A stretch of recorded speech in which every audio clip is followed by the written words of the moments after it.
Hello, everyone, and welcome to One Control Port Podcast, episode 328. I'm Benjamin Yoder here today to talk to you about video games. I was hoping this week would be a fairly clear-cut episode, honestly, just because, I went to PAX, and I thought PAX would be like a good, solid one-episode thing. But then kind of a lot happened between the last episode and now. The last episode that I recorded regularly, if you remember last week, I recorded that a while ago. So I'm here and back, and there wasn't that many news stories I missed while I was actually gone. However, there was a State of Play and Nintendo Direct that happened on the same day. Again, we're not going to spend too much time. I'm going to save those for last as well, just because I know those are fresh in everybody's minds. But then also, there's just a lot of little things that happen with me everywhere, so I thought I would talk a little bit about those things. And I'm going to try to just kind of do a loosely structured episode this week, because instead of like breaking up the news and impressions and games talk, I just think this week it's going to be better for us to just go with the flow and stuff like that. But the first flow, my nose was flowing because I got COVID while I was out, which, I did travel to two big events, and that is maybe not too surprising. So that was exciting, and that knocked me out for like for probably around like between Monday and Thursday. Really, Friday was the first day I started feeling better. And even now I still have a cough, and I don't know how my voice sounds to you guys, but I'm guessing it sounds just a little bit off. But I think definitely by the next time I record for you guys, I'll be back to 100%, but definitely threw a wrench in my return week at the very least. So I tried to keep things fairly light overall. However, Friday I did do a couple things. I played some more Arc-Rise Fantasia. I tried to just dump a ton of time into that, and I probably put another 10 or so hours in. So I went from I think 22-ish to 23-ish hours up to about 32, 33-ish hours. So we're almost there. I mean, we're not almost there. We're like halfway there. I'm grinding now again because that game is pretty heavy on the grind. So, but I'm really liking that game a lot. I'm really enjoying the story and things like that. So I'm looking forward to eventually, recording something, even if it's just like a podcast, impressions thing, and eventually getting a video up there about that.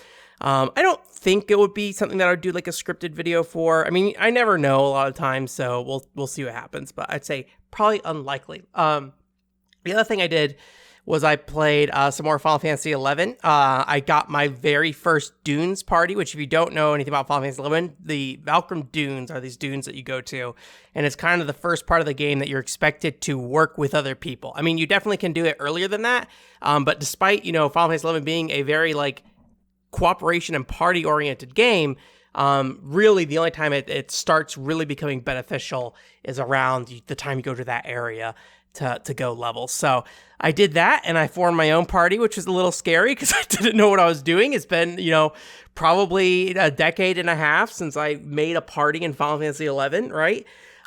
So I was able to do that, and thankfully there's enough people there to help me figure out where we need to go for camps and things like that. But overall, it was pretty good, and I had a good time. Everybody at the end complimented the group, so that was fun. One thing they mentioned was just they're like, this is the most I've had people talk to me in a week on this game, which I think part of that might be, I mean, I'm a loudmouth, but I think part of it as well with me being a loudmouth is that the setup I have for Final Fantasy XI right now just makes it very difficult for me to do anything else while I play Final Fantasy XI. To some degree, that was an accident, but at this point, it's somewhat intentional. But it means that when I'm partying, I'm just sitting there. I'm just staring at that screen.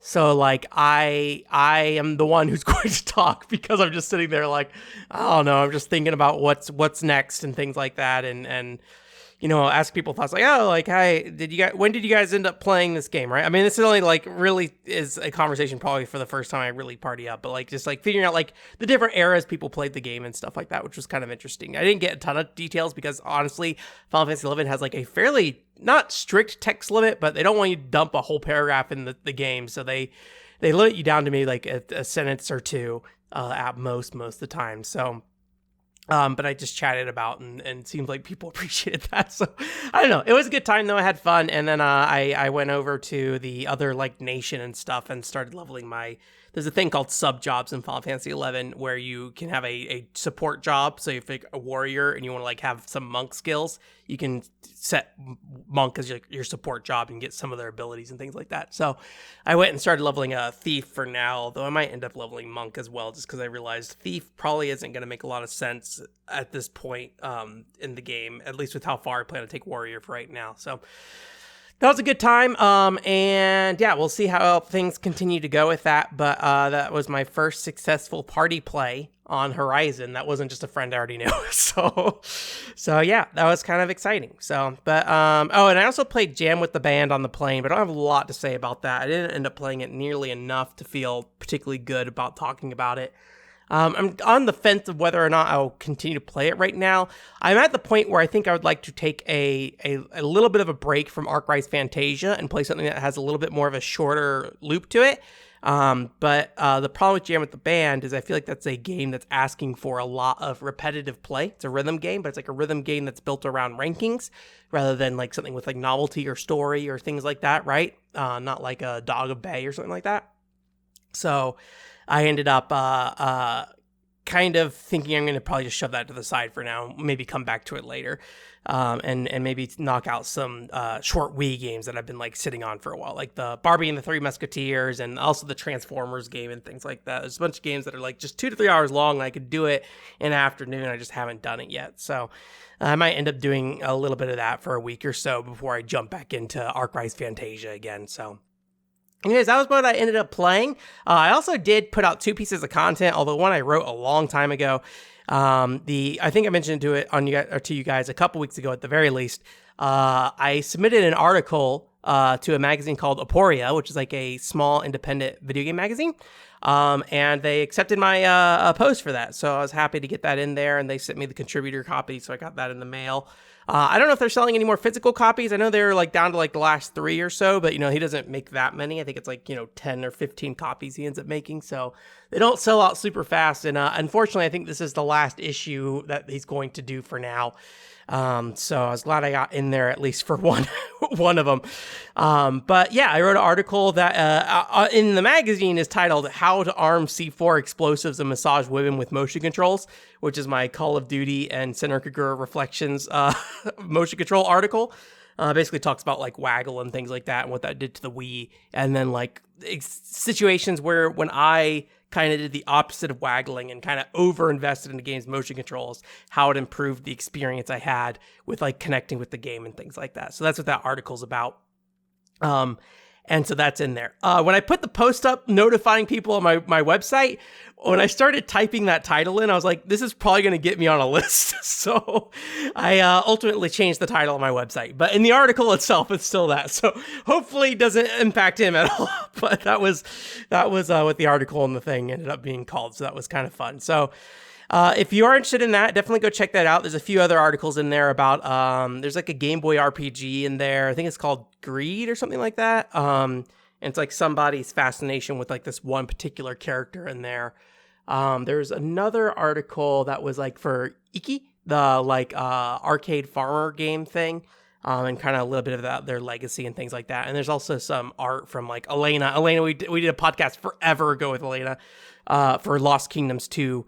And we kind of talked about Lost Kingdom 1 as well specifically, but she did some art in there for different GameCube games and stuff, so that was pretty neat. So that's out there. Again, it's on my website if you want to go check that out, and you can go get a copy. I think it's only like $5 digitally, so if you want to read that, go ahead and go. Physical, if it's still in stock, I think it's like $10. I don't remember if there's shipping costs with that or anything like that, so...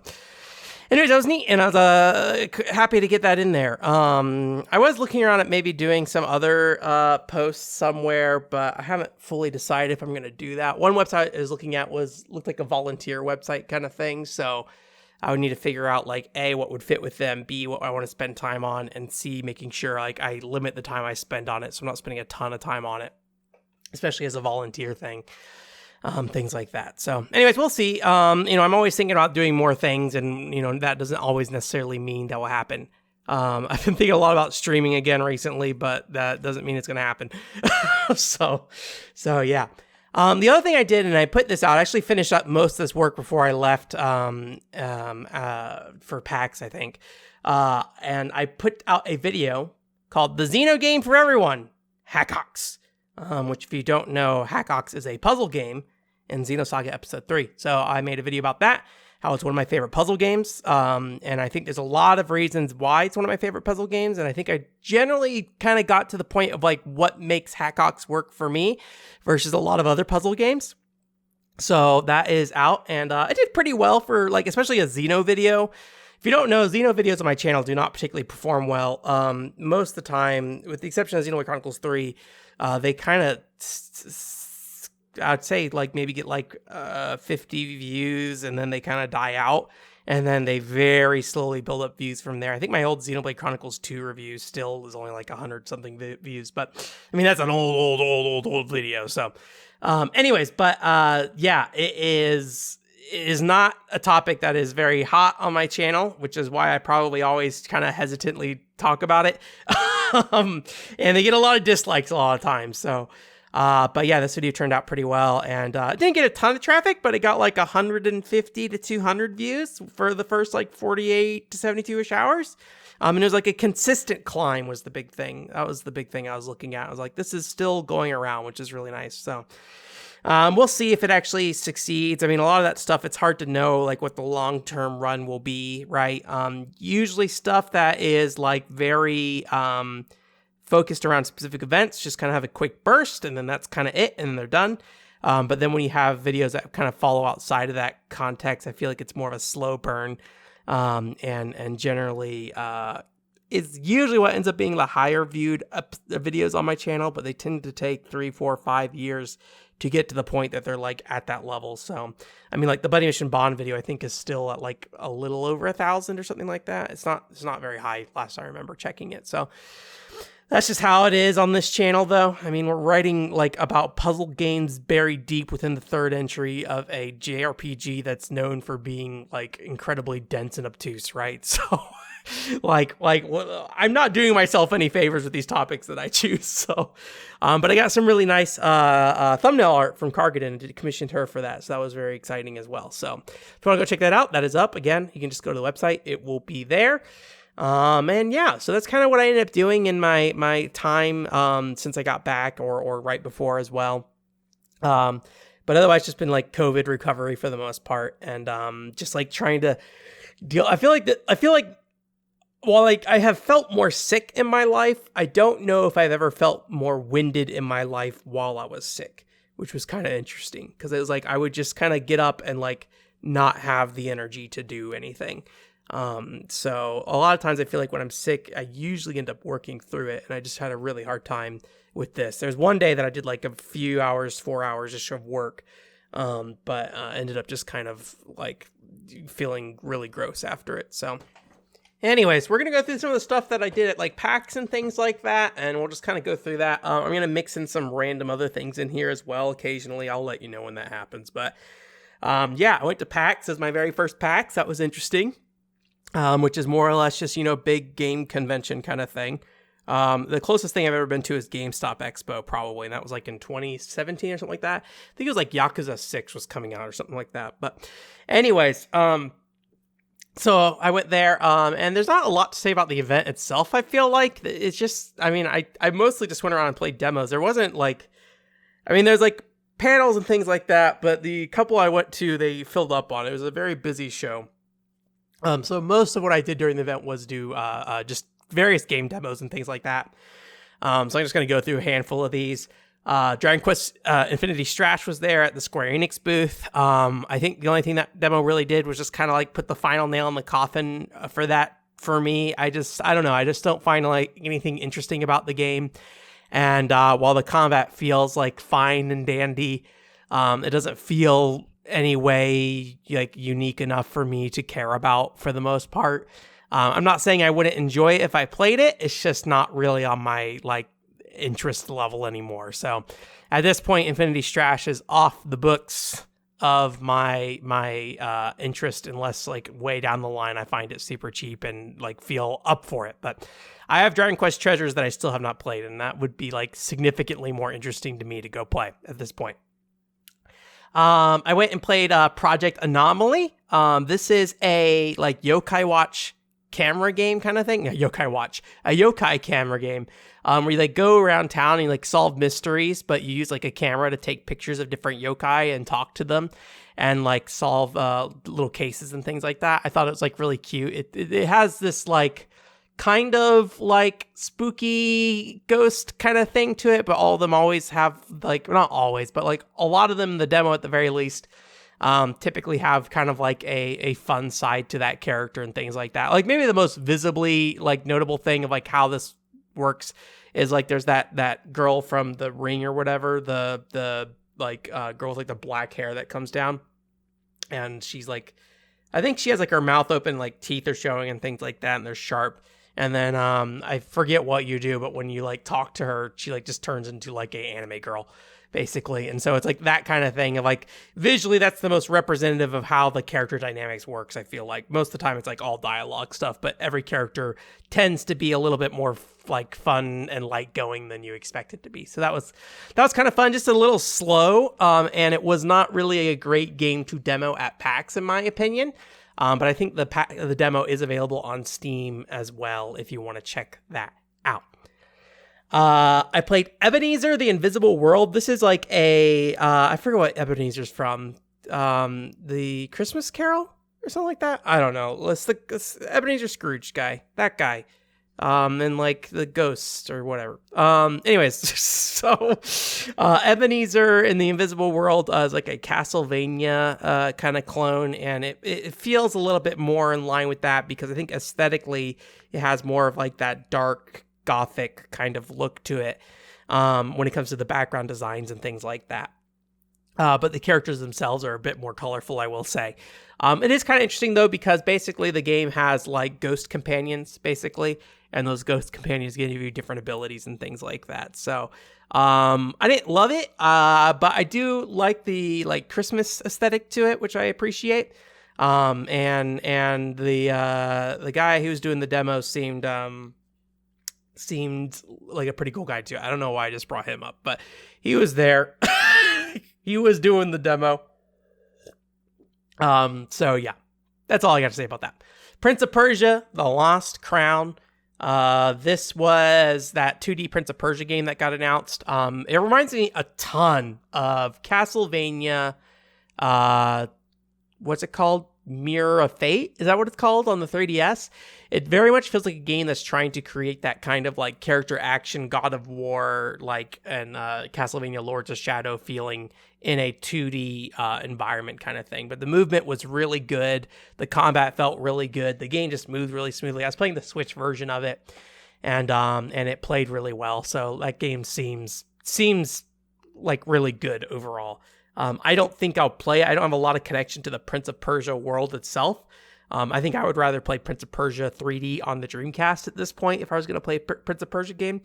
But I thought it was like really cool, and I think it's definitely something worth looking at if that's like something that's caught your attention. I think I also would rather play Castlevania Mirrors of Fate at this point, just because like the story stuff of Mirrors of Fate I'm a lot more interested in than whatever's happening in Prince of Persia: The Lost Crown and things like that.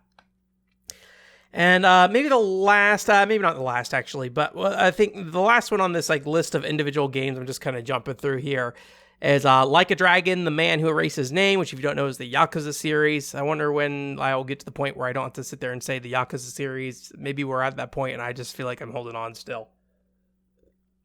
Sorry, my throat's messed up, and I'm just going to continue to drink water, and I'm not going to edit it out. That really kind of caught me off guard because it did not play as much like a Yakuza game as I thought it would play. I mean, it's definitely a Yakuza game. Don't get me wrong, or Like a Dragon game. But like Kiryu has like different gadgets and things like that. So when you're fighting in combat, it feels like you're doing more than just combos and things like that. However, I don't necessarily 100% know if those gadgets felt like they were well implemented into the combat. They felt kind of like separate elements to combat. And I kind of wish that they were more directly integrated into Kiryu's moveset. I will say that it seemed like it was very easy to spam gadgets in the demo. I don't know if they have infinite energy or anything like that. But it just kind of felt like it was a little too easy to sit there and just like use the lasso one and just keep spinning enemies around and things like that. But the demo took place on some kind of like freight ship that had like a casino on it. I tried to ask the person at the demo booth if that was like the main setting for the game, but once I actually saw the demo itself, it was pretty clear that it was way smaller than like what a main setting could be. So if most of that game is set in Kamurocho, I kind of still don't care about that game.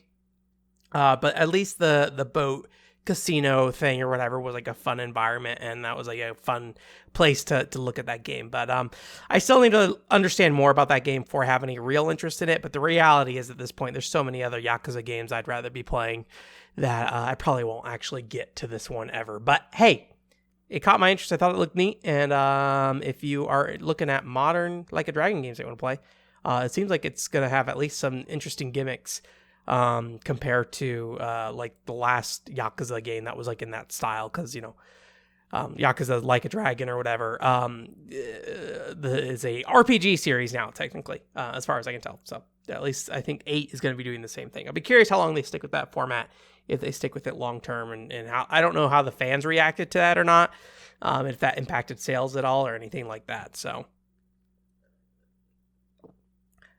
Any Creates had a booth. I played a bunch of stuff there, but we're just going to talk about two, the most important ones. Umberclaw. Umberclaw is the latest game that not latest game, but latest 2D platformer that they announced. And this features like a little cat. But what's interesting about this game is that it kind of has a death mechanic similar to like how the Gunvolt series has a death mechanic, where if you die, you come back as like a powered up Gunvolt, or you have a chance to. And in the case of Umberclaw, every time you die, you get a new power unlocked, and you have 9 lives. And after the end of the 9 lives, you get a game over or whatever. And so it's kind of this interesting thing where like the more you die, the more capable you become as a character. But obviously, as a player who's trying to get through without taking damage, at least, you'll end up in situations where you're going to be fighting these bosses with solely one mechanic, which is dashing through their attacks, draining their energy, and then once you get enough energy, you'll use that to basically one-shot kill the boss, as far as I can tell from the demo. And I don't have a problem with that, but I did have a friend that was there that they were saying they just wanted to play with the powers. They didn't really like the initial cat form or whatever. So I can definitely understand that. It'd be nice to see if like in the future, because like if you don't know, once you get past a certain number of deaths, you become like an anthropomorphic cat, so you're like a humanoid kind of cat thing. And that has a much more significant moveset. However, because it is like a more traditional action game at that point, then the boss takes multiple hits to die and things like that, rather than just the one hit. So it will be interesting to see if they offer different like play styles and things like that for that. But I thought the game like felt pretty good overall. The only real problem I had is that some of the abilities, when you don't have all of them, don't feel like they chain together very well. However, when I was watching other people play, depending on what abilities they got, some of those abilities were better at like leading into each other and things like that. So it seems like depending on how you die, or like what skills you get when you die, it can have an impact on just like how playable you are throughout that process. And I don't know if there are only 9 abilities total. So like if you always die and get to 9, you'll be fully powered, or if there's like random sets of abilities you get and like there's more than 9, and so you may not necessarily have all the abilities even right before you die kind of thing. So that's really cool, though. I'll definitely check that out whenever it comes out, but there's no release date as far as I'm aware. I'd assume probably 2024 for that. Yohane, this is the Love Live game. I'm a little less, I guess, excited about this. This is more in the line of like maybe the Gal Guardians kind of game, maybe. I don't know. I mean, it's kind of like all these like action side-scrolling games that vaguely look like Castlevania are just like Any Creates is just doing a bunch of these now for some reason. But Curse of the Moon just did really well for them. Anyways, but in the case of Yohane, it basically has the ability for her to like call the characters in the Love Live squad. So that's kind of where the Love Live aspect comes into play. And what happens is you'll drop a character down and then they'll do a different ability or something like that, right? So they will do like a little swipe and then they go away. Very like kind of, we're talking about Lost Kingdoms really, very Lost Kingdoms like, where you just kind of like summon a character to do something basically. You seem to only be able to have one character on screen at once, and certain characters have these abilities that are maybe the best way to put it is like keeps them on screen for a long time. So like if they do like a little roll, that they kind of roll until they hit a wall or go off screen. If they hit the wall and they get like dizzy and fall over and stuff like that, all that time you can't really act much as the player. So you're just kind of like dodging a lot of times.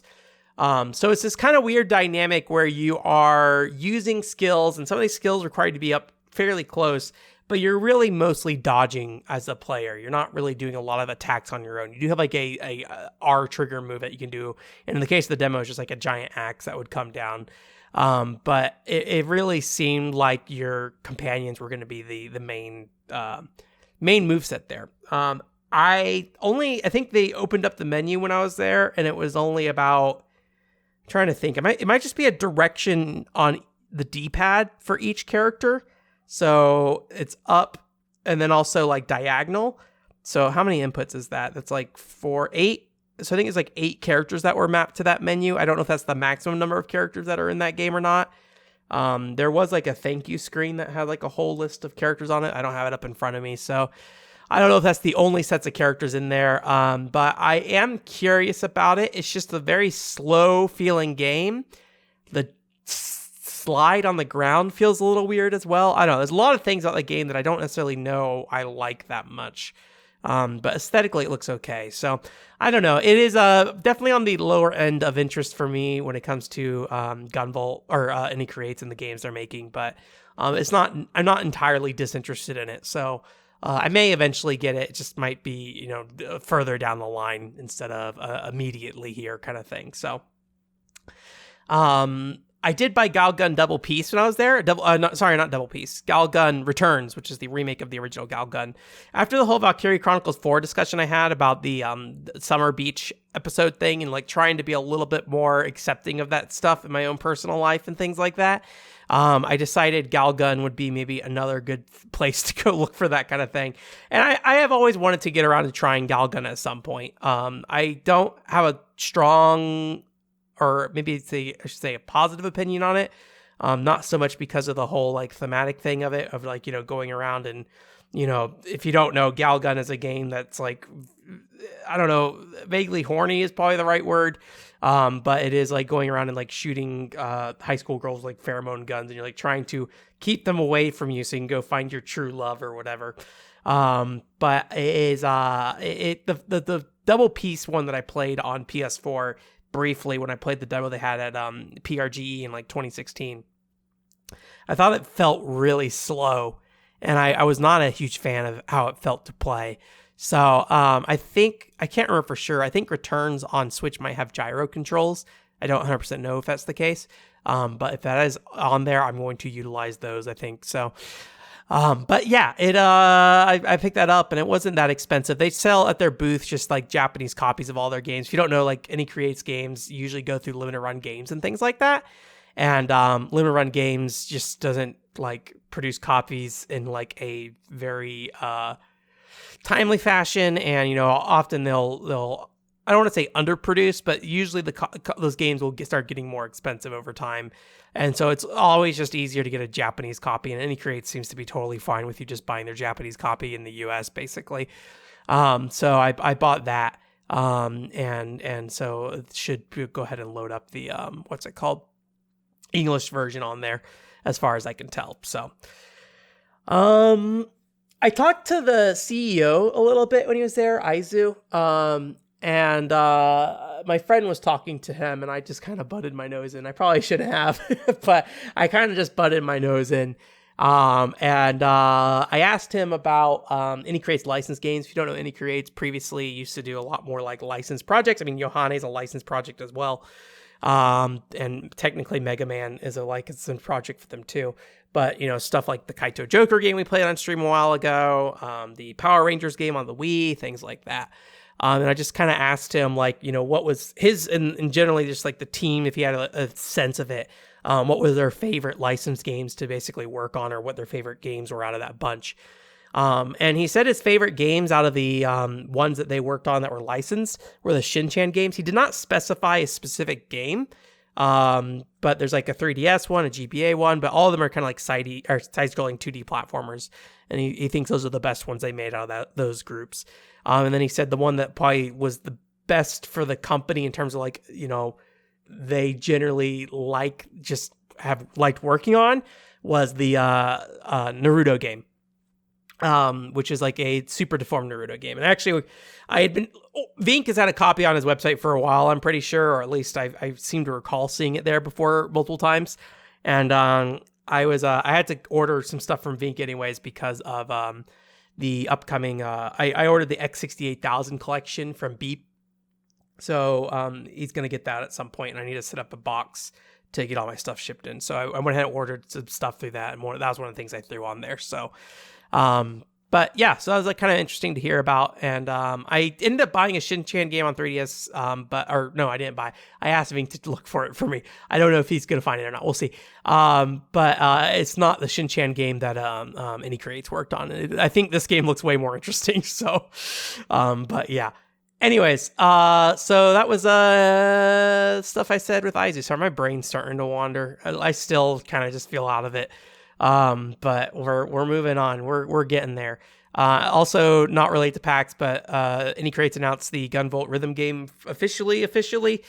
I'm kind of interested in it because it seems to use the analog sticks to do some notes and things like that. So I think that's kind of an interesting novelty. I forget when they said it's coming out. But it's like $15 digital, and then you can buy all the DLC, or you can get a physical for basically essentially full retail price. It's cheaper. It's probably closer to like a $40 video game physically, especially if you're like importing it minus the shipping costs and things like that. So I might pick that up. We'll see. The Gunvolt music's generally pretty good. I think it's all with they have like idols in the Gunvolt universe and things like that. So anyways, there's our Any Creates corner off, thrown to the side, that kind of stuff. And I think I played way more at PAX, I will say, but I think I just am going to focus on those games that I've mentioned already at this point and just leave the rest off the table. Sorry, I would have liked to go through everything, but I'm all right. Right now, I'm just trying to get through this episode. At PAX, I did play a couple arcade games, though. They had an Exa machine there, so I played Dynamite Bomb, because that was there. That was really fun. And then also I played Samurai Showdown 64, and I really enjoyed that quite a bit. When I was doing some stuff later in Chicago, which we'll get into, I played the most recent Samurai Showdown 2, and I really enjoyed that too as well. Like I think I generally like the kind of more slower pace of the Samurai Showdown combat. So I don't know if that means I'm going to continue to pursue Samurai Showdown at this point. I do not have any Samurai Showdown games in my life at this moment, but I really enjoyed the time I spent with those. It's just kind of like light, medium, heavy hits, but it seems like it's a lot less combo focused and more about kind of opening up the other player to hit him with the heavy hit kind of thing. And I thought that was pretty neat. Anyways, that's all for PAX. That is all I'm going to say at the very least. My voice is starting to die, so I just want to get through the rest of this episode. Vintage Computer Festival 2023. I went to that. That was in Chicago. Just went there with some friends, and my expectations were to go there and look at some computers and go, yep, those are some old computers. And I looked at some computers, and they were old computers, confirmed.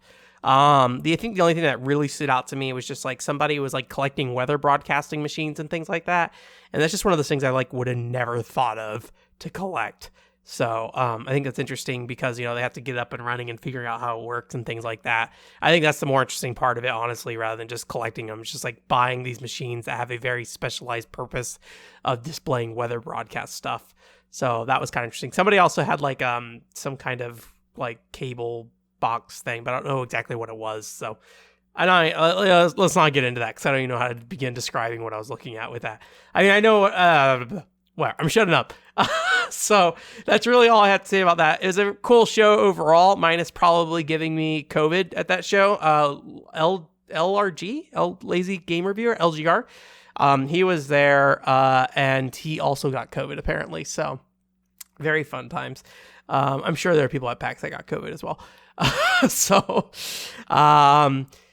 And then the other thing we did in that area was we went to Galloping Ghosts, which if you don't know is a huge arcade there, which is like in a place that you would not think there'd be a huge arcade. It's just like a random like strip of like buildings. Like one of them was abandoned and all that stuff. And like for some reason, Galloping Ghosts like bought up like 5 of the buildings down there, and they have a gym down there and stuff or whatever. But anyways, they have like a whole like pinball building. Pinball building was not that huge, but it still had a lot of interesting stuff in there. And then they had an arcade building that probably had, 5 to 6 arcades worth of games, if not more, honestly. It was like the space of maybe 5 to 6 arcades, but then they just like packed the thing completely full with arcade machines. It is just a maze of arcade machines all side by side, lined up throughout it. It's definitely quantity over quality. The machines are kind of in differing states of condition. Some of them don't work, some of them do work. I would say, though, there's the sheer number that are working is just enough to be worth going and checking that out sometime if you ever do. I ended up playing Cliffhanger, which is that, what's that game, or that movie? The Castle of Cagliostro, the Lupin movie. They made like a FMV game out of it, similar to like Dragon's Lair. And you have to like sit there and like put in directions like in coordination with like the movie itself. And I was not a fan of that. I think something like Battle Heat maybe is a little bit more interesting to me, since that has a bit more of a like player interactivity to it, where something like Cliffhanger just feels like a bunch of quick time events, and a lot of times the quick time events, they I think if I remember correctly, they just say act and they don't give you any information really, so you have to kind of like just look at what's happening on screen. And like there's some weird stuff where it's like, oh, when Lupin throws the money out of the back of the car, you have to press the hands button, and if you don't press it, you die. And it's like, why is Lupin dying if he doesn't throw the money out of the car? Like, I don't know. I guess like I think it's to cover up the window of the car behind it. I don't know. It's really kind of weird. I don't know. Maybe I didn't think that through super well. Sorry, but yeah, I don't know. I didn't love it. But it's interesting to see that at the very least.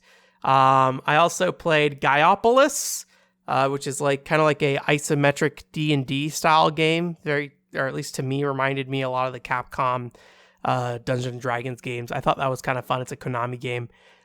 Pretty simple overall. Just kind of smash the attack button and occasionally get a spell and cast a spell and things like that. I think it's 2 players at the very least, or at least the cabinet I was on. And you can pick between like 1 or 3 characters, like the big, like, DD lizard guy. There's just like a more normal all-arounder sword guy. There's the fast, like cat girl with like batons you can smack people with and things like that. So that was kind of fun. I played the first Funky Fighter, which is like a 9-button like game similar to like, I don't know, it's got like 9 buttons on the arcade cabinet and they're in like a grid fashion basically, and on screen that the like buttons what they align with are represented by the grid cut up on the screen. So it's kind of like a whack-a-mole or something like that, but you're hitting the button that corresponds to something on the screen instead. But the machine was set to like super, super hard.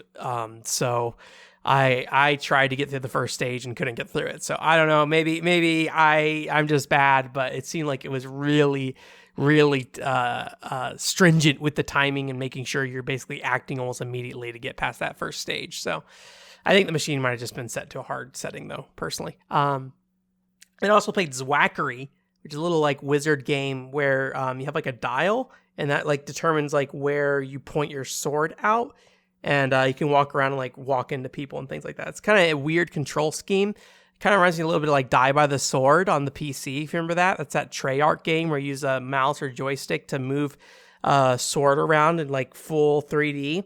Draconis is a part of this series, but Draconis doesn't really have these controls. It kind of tries to replicate them, but it's like using the analog stick with like the attack button instead. But you can kind of just like freely move the sword hand around wherever you want. In this case, it's a 2D game though, so it just kind of like floats around the character, and you can use it to just kind of like walk into enemies and stab them and things like that. So that was kind of interesting. It's got like a open structure to it as well, where you can take different paths to go through. It's really hard. I have no idea where you would end up going. Maybe I shouldn't say it's really hard, but I have no idea like where I was supposed to be going or anything like that. I just kind of was like meandering about. We only tried like 1 credit or so. I don't think it really. Maybe I shouldn't say it's really hard. It just is. It's an arcade game. That's maybe the way to put it. The first Funky Fighter, that is a hard game, or at least the settings were on hard for that. So yeah. And then we went to round 1, but other than the Samurai Showdown thing I mentioned earlier, there wasn't really much more to say about that.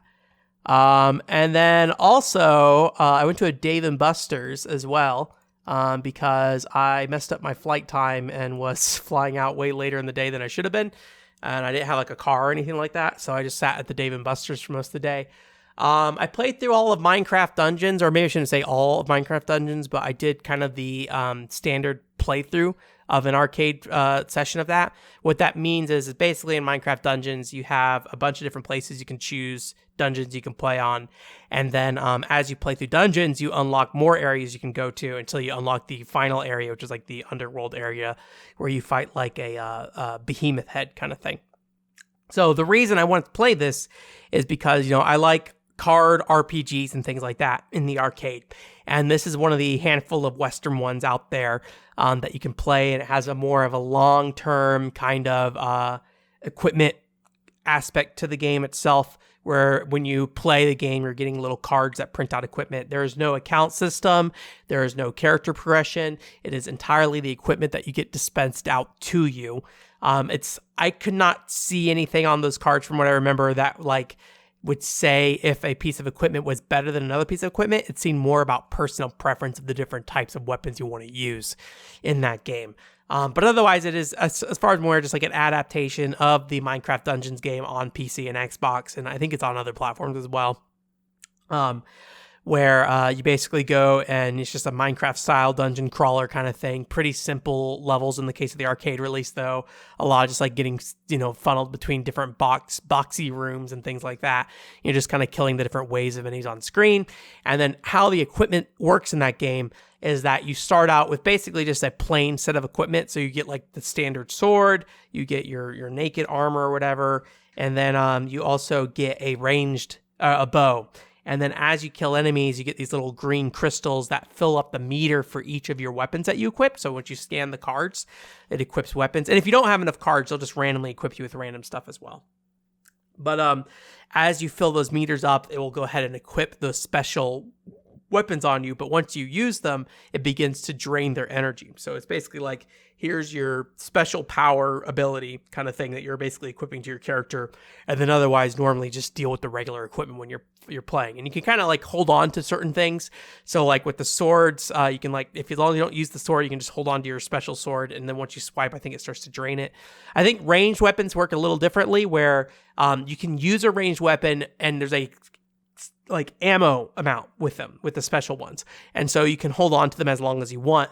The ammo out just will slowly drain. But, as you're collecting green crystals, as far as I'm aware, that would no longer contribute to, recharging that weapon at that point. So it's more of a, you kind of want to use it or lose it kind of thing to some extent. So, I will say though, unless you're like really into seeing the different types of equipments, I really didn't see a lot of appeal to me personally of playing that game long term. I know my nephew had played it at some point, so he seemed to enjoy it. So maybe it's more of just a kid's game in that situation. But I will say, when you think of like card games in Japan, these are usually games that are going to give you a bit more playtime. They're more expensive games, I generally feel like, as well, because of the card aspect too. I mean, there's like 100 yen, but when you play those games, like they usually will ask you for extra money to print cards. In this case, they don't ask you for extra money to print cards. Although you can just pay money and print a card if you want to. I don't remember how much it is per play though. For this, maybe like 75 cents or something like that. But anyways, so like I feel like those are more like live service games in Japan typically, with games like Atoka Doll and Aikatsu and Prepara and things like that. And Dragon Quest Crossblades. In this case, because it's just equipment drops and the equipment doesn't seem to have any real progression to it, it doesn't really feel that way to me. Obviously, you can keep weapons and things like that, but it just feels very light and not super satisfying for me. And after I finished the final dungeon, I didn't really feel the need to go and play more, honestly. So it would just be, you basically would play again and just get to the final dungeon by playing different dungeons along the way as well. So yeah, that's my feeling on that. I didn't try so if I've been to like Dave and Buster's and stuff like that, you probably know that there's another card game that's around that's based off the what's that other? It's not Mortal Kombat. It's like the sub brand of Mortal Kombat that used to be around. Injustice. There's like an Injustice card game. That was there as well, but I didn't end up playing that. I ended up playing Marvel Contest of Champions, another card game featuring Marvel characters, obviously. And it is a fighting game with like a light, medium, and heavy attack button. And then every time you play, you get a new character that you can equip your team with. So it's a 3v3 fighter.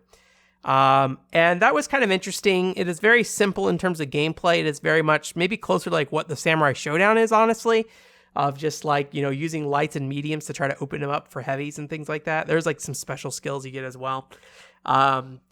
But in that case, I think there are stars associated with the characters. So I think there are higher ranking characters you can get. If you play it without cards, it'll just randomly give you the team of like Captain America, the Hulk, and somebody else. I don't remember who the other guy is. Or maybe it was Wonder Woman or something like that. No, Wonder Woman is DC. I don't know. Don't ask me. I think Captain America was in there though. Anyways, and then you print out cards and I got like Blade and some duck and a mech or something like that. But the play time with that was incredibly quick. So it feels like you're burning through money really fast with that game. Cause it just for very short and fast, fighting game rounds. It is a competitive game though. So if you do want to play it competitively, you can.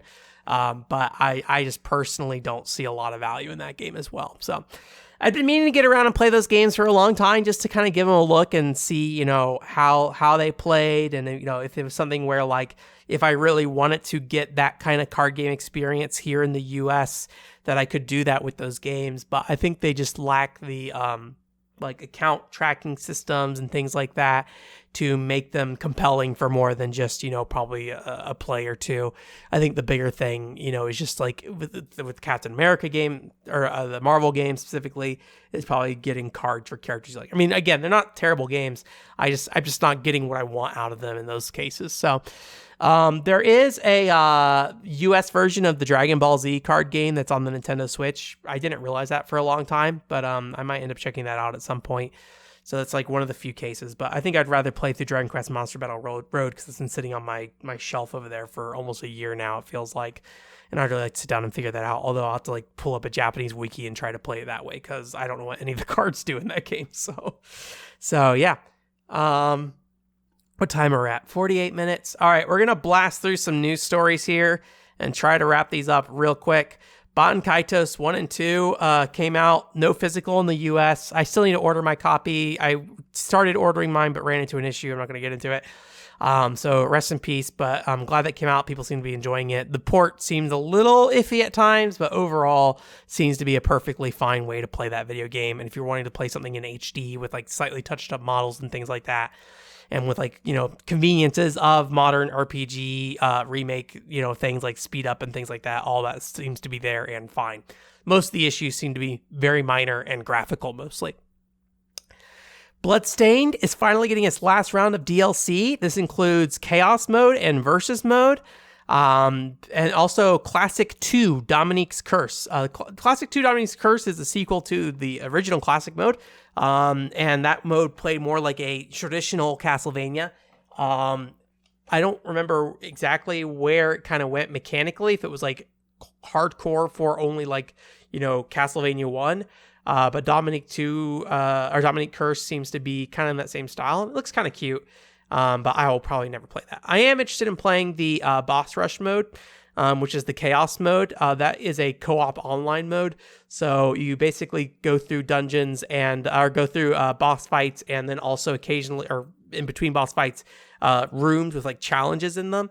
And depending on if you finish the challenge or like you can also find chests in those rooms, you can get different equipment that you can take into the next boss fight. So I have a friend who's playing on PS4, so I will probably play with them through that content once and then leave it at that.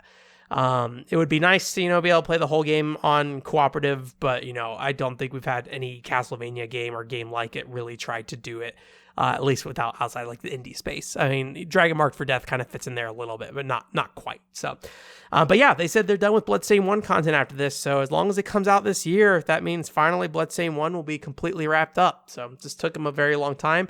The guy on stream seemed very relieved to say that on there. So I'm pretty sure Bloodstained 2, if I recall correctly, was talked about in a financial meeting a year or two ago. So I wouldn't be surprised if we see Bloodstained 2 sooner rather than later. I'm interested in seeing what it is. I mean, I can kind of continue to say, I think like Ritual of the Night for Bloodstained is like a solid first release. I just want to see them do something that has a bit more uniqueness to it. Compared to the previous Castlevanias. That's what I'm looking for. And so we'll see if that happens. But I've been pretty happy with Curse of the Moon series and things like that. So I'm not too down on the Bloodstained name. But Ritual of the Night, really solid game. Just, I just don't think it really I don't think it overshadowed any of the previous Castlevania games that came before it, honestly. But there are some cool things about it. The Nintendo Direct happened. The big stuff, all you guys saw, Princess Peach Showtime. It looks cute. Budget kind of game it looks like, but I think overall, I'll probably end up picking it up. I don't remember when it comes out. I think early next year. Trombone Hero has like some really cool infrared controls on the Switch where basically you kind of have the Joy-Con in front of you and the IR pointer on the front of the Switch. You can kind of move your hand to and from it, and that like controls the different levels of your character blowing, which is actually kind of interesting because like that game has a weird control scheme on PC where you're like moving the mouse up and down to control like how much the character is blowing and things like that. There's also like a motion version of it as well, where you can kind of just like angle the Switch Joy-Con and it will like track it that way as well. But the IR pointer version seemed like a lot cooler. I don't know if I'll play that. It is out already. But I thought it was like a neat way to use the Joy-Con in an interesting way. So, Hop Step Dance got announced. This is the next game in the fitness boxing franchise. It is a dancing game, and so the characters have like different cute outfits and things like that. It seems to be all the same characters, and I think maybe a new character as well. I wouldn't be surprised. If you don't know, they've been announcing like the Fist of the North Star fitness boxing and Hatsune Miku fitness boxing. This is actually its own game. So that comes out in December in Japan. They did not announce it from the US, at least in the Nintendo Direct. But the US Nintendo Direct typically is a bit more stingy on what shows up in there. So I didn't see there might be an English website for that page or whatever. I would not be surprised if that game comes out the same time as it does in Japan. But we'll see. That's probably the most interesting game to me on there. And then also another code, Recollection, got announced. This kind of came out of nowhere, where then the Another Code series, which is also called Trace Memory here in the US, is getting not just like re-releases of the original games, but like full-blown remakes, which I mean, those games kind of need them because of how they work. But yeah, they look really good visually. And I think they have voice acting and everything as well now as well. So it looks really cool. I love how it looks. I'm at the point in my life where a lot of this stuff, like I would love to play through Another Code R again and stuff, especially Another Code R on the Wii, because holy crap, that game's writing is kind of a trash fire. And I would love to see what they, did to improve it. But it's just, I would much rather play something new is just kind of where I'm at in my life with a lot of this stuff now. So unless I find like a real good reason to look at Another Code R, Recollection, I will probably end up skipping on it. But I think it's really cool it's coming out and people seem excited for it. And I think that's what really matters. If they did something with Hotel Dusk, I probably wouldn't buy that either. But again, still very cool. If they announce a new game in the Another Code franchise, I would pick that up probably, but I don't really need to replay these original games. I'm sure they're different enough to basically be new games, but I'm good for now. I said that if they do some cool stuff with the Joy-Con, I mean, they're gonna do some cool stuff with the Joy-Con. If they're not doing cool stuff with the Joy-Con, then they're not doing a Sing game, right? I don't know. I just had that thought. Maybe that might get me to buy it. I don't know. I'm going to have to see. I don't want to play it again. I don't know. I'm going to see more. Is it, God, now I'm in this weird dilemma where it's like, okay, well, how different is it? Like, visually, it's obviously very different. Puzzles going to be different. Is it going to be interesting, though? That's the thing with the Joy-Con so far. Nintendo's barely done anything interesting with them. So if Nintendo going to do something interesting with them, I'd be all for it. So, I don't know. It might be a wait and see thing for me and just see what they do with it. And, like, I guess, part of me is like, well, if they just try to replicate DS things with the Joy-Con, but, like, that, you can't, they're so different. You can't just replicate DS things Joy-Con. There got to be new puzzles. I don't know. I'm like angry that I thought about this all of a sudden. So anyways, I don't know. Maybe it'll convince me. I forget when it's coming out. I had kind of written it off, but now that I think about that, of like the control stuff, that might actually be enough to get me to try it again. And I am curious about how another Code R is being written again or rewritten. I don't know. Anyways, I'll update you that as I figure out more, I'm sure. And then Sony had a State of Play. Final Fantasy VII Rebirth just kind of looks like goofy, good fun times. I like the cloud on the Segway memes that were going around. I am not playing Final Fantasy VII RPGs anytime soon, though, so rest in peace. I mean, I might play Ever Crisis, but not anything more than that for now. I just need to get through Lightning Returns and 10-2. Those games have been sitting on my shelf forever. I want to get through them. Arc Rise Fantasia is coming first, though. Helldivers 2 got showed off a bit more. Helldivers 2 looks interesting. I'm still kind of on the fence about it because a lot of the things of Helldivers 2 is that, like, there's a lot of anxiety in that game because you're all kind of locked to the same screen together and your attacks all hurt each other. So there's a lot to be considerate about when you're shooting to make sure you're not killing your teammates. In this version of Helldivers, the sequel, it is a behind-the-back third-person shooter. So how do you replicate that in a way where that makes sense? And like, there's definitely friendly fire. They showed that in the trailer, but I did not get the same chaotic feeling that I got from Helldivers, which, you know, it doesn't necessarily need to have it, but that was like part of what made Helldivers like unique, right? So I think that is something that they need to try to embrace to some degree. So that comes out early 2024, but I'd imagine we're probably not going to play it until it goes on sale at some point. It's PC and PS5, so I'll probably play it on PC. And then at the State of Play, am I saying State of Play again? Foam Stars open beta is happening on September 30th to October 2nd. PS4 and PS5. I don't think they've said if this game is free to play or paid still yet, but yeah, okay. I might end up checking it out. I did end up playing Foam Stars at PAX. I thought it was interesting. I got MVP on the second round, baby. But it is weird because like the bullets are really slow in that game and it's really hard to aim. But I think I need just more time to figure out like what was going on with it. So I probably will try to check out the open beta 30th. That is a weekend, so we'll see. We'll see if I check that out. I'll have to remember. That's the first thing. That's 2 weekends from now. We'll see what's happening. I think I have a busy weekend that weekend, so might not happen, but I'm open to checking it out. Anyways, thank you for sitting through this low energy coffee boy podcast. I think I should be back to full normalness next week. But I kind of just blasted through everything I had to talk about here for the most part. So I don't know what we're going to talk about, but we'll talk about stuff as it comes up. And yeah, we'll go with that. But thank you guys so much again for listening. Once again, there's a new Hackhawks video. Go check that out. If you want to give money to something that I worked on, Aporia, go check that out. Buy that magazine. I don't get any money for it now, but I got money for writing the article in the first place. So go read that article and learn about massaging women and C4 bombs. That's the place to do it.